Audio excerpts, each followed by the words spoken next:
So how to achieve oneness.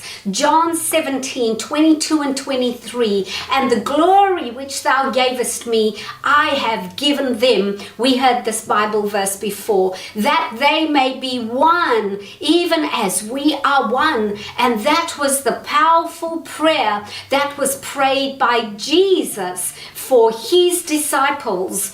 And he continued on praying that they may be made perfect in one, and that the world may know that thou hast sent me and has loved me, and as thou hast loved me. So he prayed these very profound prayers because he wanted his disciples to be at one with him as he was with the Father. What attainments are there presented for the Christian's endeavor, but how far short are our practices? Were our practices in harmony with the command of the Lord? The result would be glorious if it were so. He says, neither pray I for these alone. And this was the quote I gave you night before last on day 2 that I thought was incredibly profound.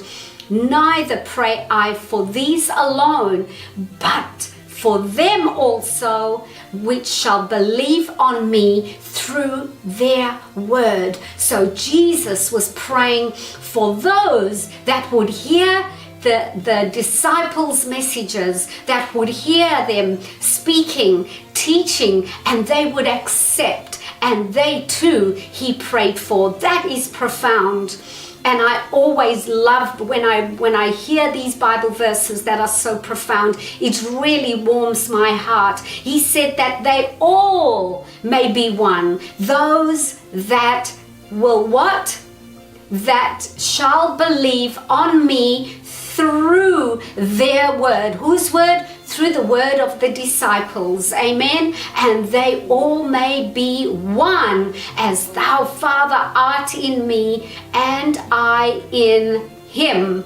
I think that is absolutely profound that he prayed that prayer, and he so desperately wanted us to be at one with him as he was at one with his Father. Jesus did not pray for that which was not attainable. Does that mean that we can attain oneness with Jesus as he was with his Father? Absolutely, because we know that he did not pray for that was not attainable by us, by you and by me. He prayed for things he knew we can attain. And if this unity is possible, why do not those who are professed followers of Christ, why do they not strive more earnestly? Right? Why do they not, if all this condition of grace? When we are one with Christ, we shall be one with his followers.